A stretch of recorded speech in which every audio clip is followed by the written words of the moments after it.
Alice in Wonderland. This, along with its sequel Through the Looking Glass, are two of my favorite books in the world. These stories are my favorite little girl lost type fiction. I prefer them to the Wizard of Oz series, and I love the Disney and every adaptation of these stories.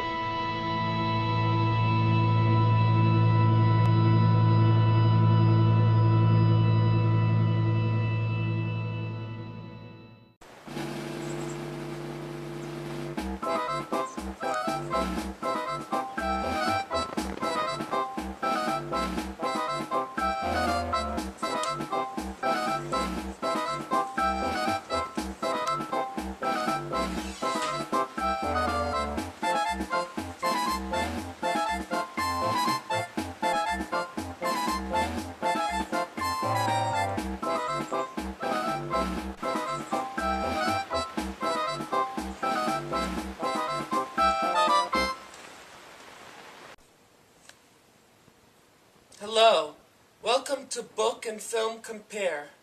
Enjoy the show.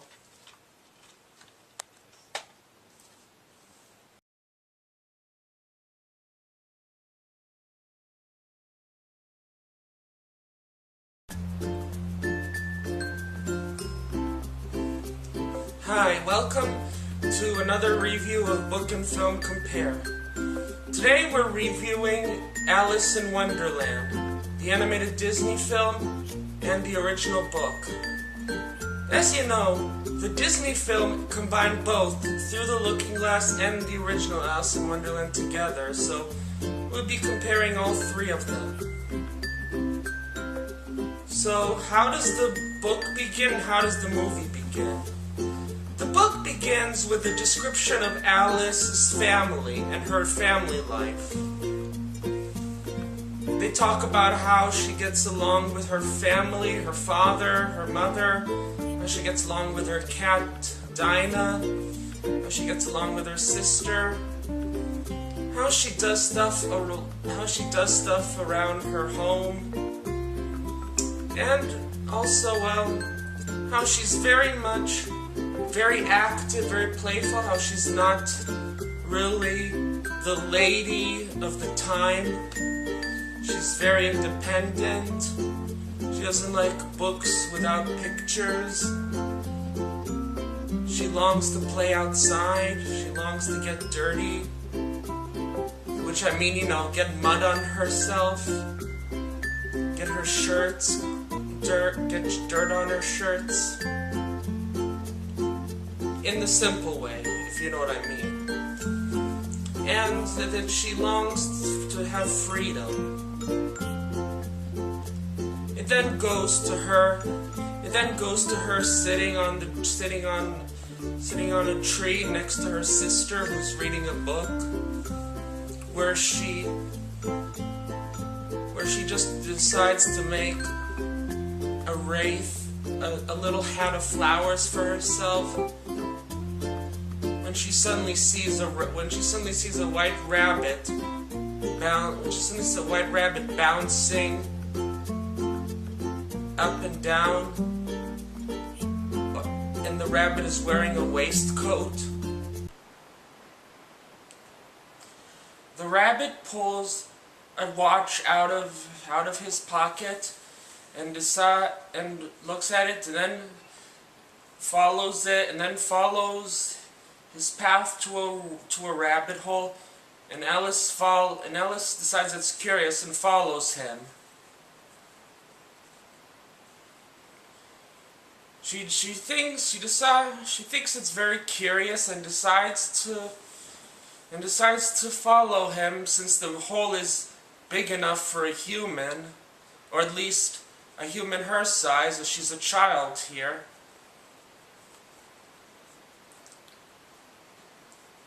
And climbs inside, but the minute she's inside, she falls into the rabbit hole, down into darkness.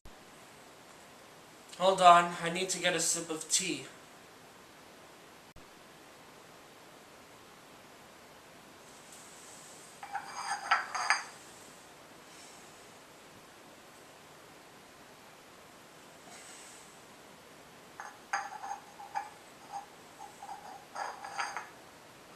There, that's better. Describe the beginning of the movie. After the credits with scenes from the movie showing against black backgrounds, we cut to some butterflies and birds playing in the flowers, cutting to Alice's sister reading a book to Alice. Alice is uninterested as the book has no pictures, and that she wants to play and be out in nature, not learn how to be a lady and read from an educational book. She's with her cat Dinah, and she says that how she wishes to be in her own world where everything is nonsense. She describes it. She suddenly sees a rabbit coming by wearing a waistcoat, and she follows him into a hole where she falls down.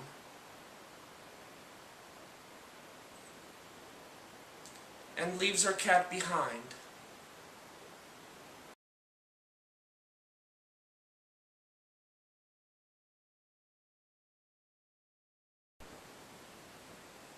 In our next subject, we shall compare characters in the book to the characters in the movie. Well, Alice, in pretty much all adaptations except a few, and this includes the animated movie, she isn't very different than how she was in the book. She's very independent. She fits more into our time than she does into that era. And she's, how would you say it? She's pretty much like Dorothy from The Wizard of Oz, or Anne Frank, Katie Woodlawn, or pretty much you'd say like all those independent girls from those times. She doesn't want to be a lady. She doesn't want to be, the ooh la la, the type of woman who would just bow, wear a hat, or be falsely polite no matter what. She very much wants to have fun. She wants to be like a boy. She wants to do things. And she's very much into nonsense and stuff. I mean, she pretty much enjoys Wonderland until the very end when she tries to go home.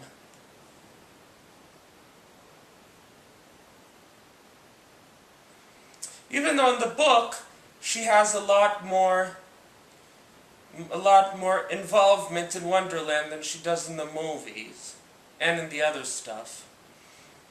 Including she becomes a queen of something. A queen of a field. In other adaptations, she becomes Queen of Wonderland. Anyways, the Mad Hatter. In the movie, he's very crazy, he's very personalitic, especially given by his player Ed Wynn. He's very colorful. In the book, he's, how would you say it?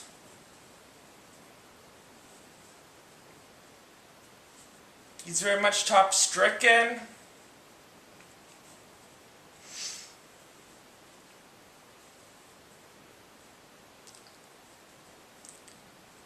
He's kind of like Bugs Bunny, Kind of has he's buck-toothed, he has this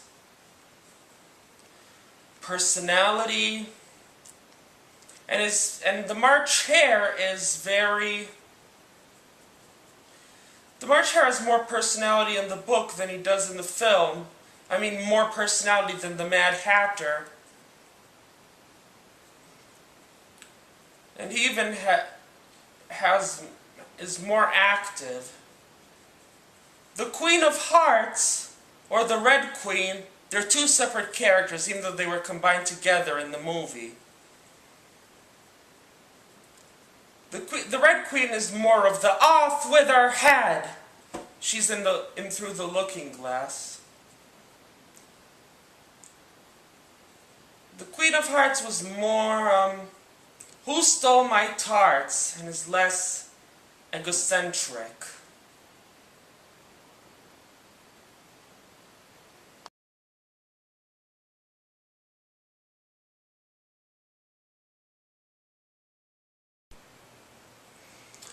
And our next question is, are there any characters in the movie that did not exist in the book?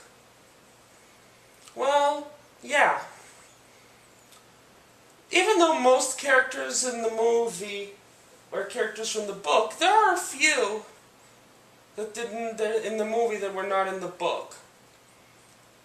First, there were in the Tall G Wood, a scene that was not in the book, but was mentioned in the poem Jabberwocky. There are some animals that were not mentioned in the book, but were added to the movie that were very Carrollian. You know, Lewis Carroll, Carrollian. There were these umbrella birds or umbrella ducks. You know, they had the heads of ducks and the bodies of umbrellas. Then there was also this bird that was shaped like a glasses, and also a bird that had the body and head of a shovel. They were not mentioned in the book, but they do sound very Wonderlandian, you know, very Lewis Carroll-ish. And also a dog with the head of a broom, you know, so instead of sniffing, he cleans. And also, we have, what's it again? Oh yeah, a bird cage. I mean an actual bird with the body of a cage, which it holds two birds in.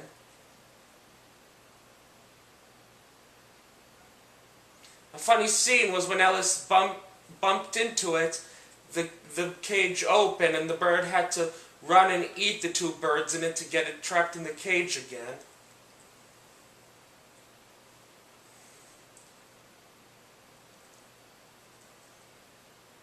Also,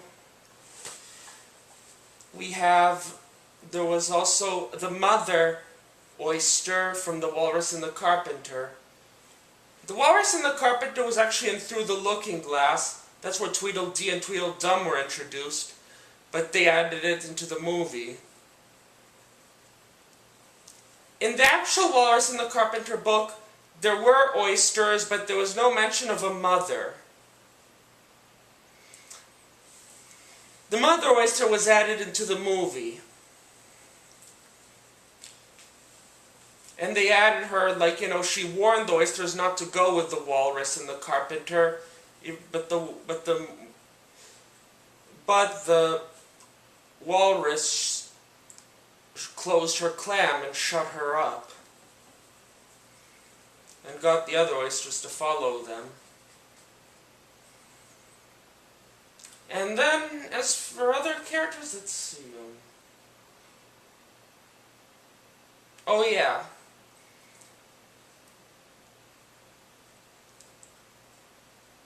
And there was also, well,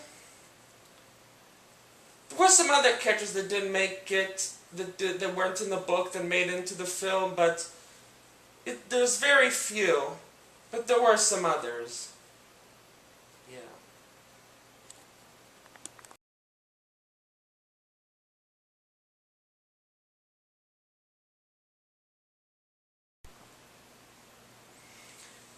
Now, are there any characters in the book that do not make it into the movie? Well, actually, yes. In the beginning of the story, right when Alice is in the room with the door to Wonderland and stuff. After she cries and shrinks again, there's a scene with a mouse that she talks to and explains her life, her cat, and the mouse is afraid of cats and doesn't want to talk about it, her cat. And so she apologizes and tries to talk to him more. And that's when she meets most of the people of Wonderland, the dodo and everything. That mouse is a character that does not appear in the film. In the film, she just shrinks, gets stuck in the bottle of the drink meat stuff, and then meets all the characters of Wonderland in the Jolly Caucus race. The mouse is a character that was in the book but did not appear in the movie. He's a pretty interesting character. He's the first character in the book. He's the first character you see of, other than the rabbit, that you see of Wonderland. He kind of is a character you understand that probably how real mice feel about cats. And even though in the movie Alice doesn't really connect to anyone of Wonderland other than the Cheshire Cat, in the book she really connects to characters of Wonderland, starting with the mouse. And while with the other characters she soon starts connecting through the caucus race, the mouse is kind of the first character of Wonderland she connects to. There's also other characters like a fox, a pigeon, and even a parrot, which is a kind of bird. She soon starts, the mouse is kind of a good character. There's also later a Barrow White card that she talks to.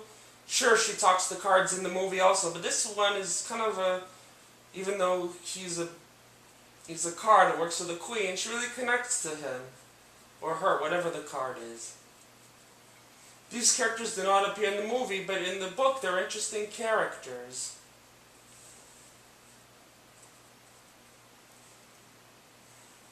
And, well, she also meets another character, a friend of the Cheshire Cat. Forgot what he was, but he was some kind of wood animal.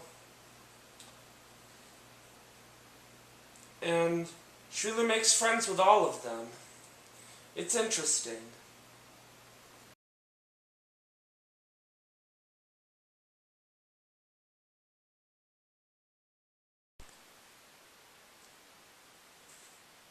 Spoiler alert, before I get to this part, I just want to say, if you haven't seen Alice in Wonderland, the movie, or read the book, or if you've seen the other adaptations, like the Mary Otter Looking Glass play, or any other adaptation, even the Broadway version, please don't look at this part. Alright? Please wait until you've seen the movie or the book, because they're very different. Alright, so final warning, if you haven't seen the movie or read the book, please close now. Turn away now. Final warning, don't look. Before we finish this episode, let's have some tea.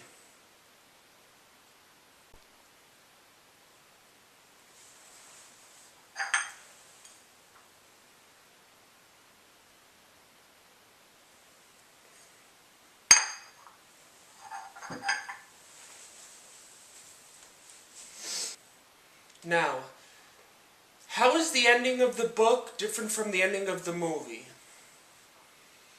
In the ending of Alice in Wonderland, the book, Alice is like very big, and she's angry that the queen accuses her of stealing her tarts. That she like fumbles her soldiers, saying, "Why, you're nothing but a bunch of cards." And she turns around, looking at all the court, the King of Hearts, the Queen of Hearts, the Knave, and all of the court of Wonderland. Then suddenly she shrinks, and all of a sudden the Queen of Hearts, the cards, and all of the court jumps all over her. They jump all over her, the cards and everything, and suddenly she's back.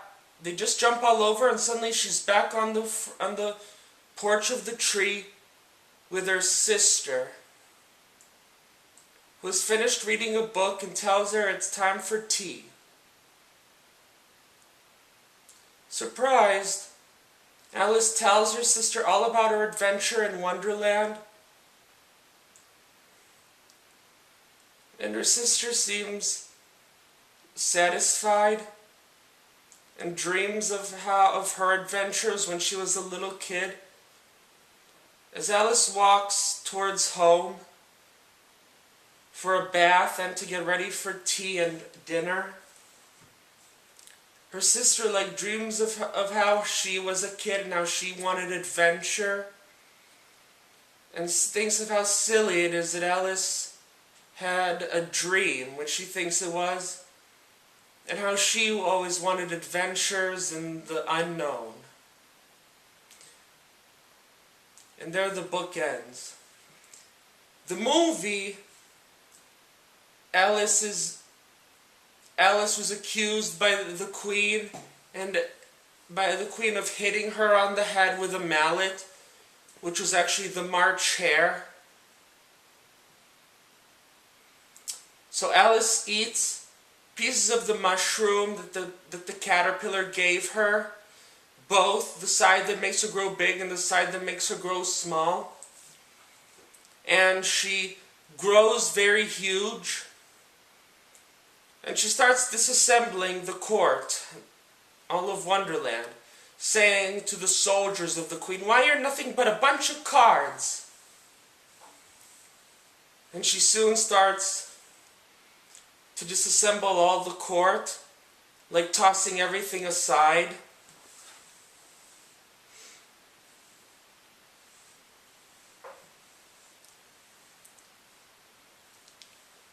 And disassembling everything, and even talking back to the queen, saying she's nothing but a tempered old tyrant. But at the same time that she does that, she starts to shrink. And the queen, looking happy, says, "Now what did you say I was?" And the Cheshire Cat saying, "Why, she simply said you're nothing but a tempered old tyrant." And the queen says, "Off with her head!" Forgive me, I'm not good at impressions. And so the soldiers start running after her, and she starts running away through the hedge maze, through everything. And then suddenly, all of Wonderland starts falling apart, and she first runs through everything she ran through. The garden, the Mad Hatter, and the March Hare's tea party, which they ask her to join them in a cup of tea, literally. She swims through the ocean, through the beach where the caucus race was, and everyone, including Tweedledum, Tweedledee, and soon all of Wonderland falls apart. And then, as everything goes haywire and everything is soon a mess, she wakes up and finds out that she's back on the front porch with her sister. And soon she goes home. And that's the end of the movie. Thank you for tuning in to episode 2 of Book and Film Compare. Join us next time.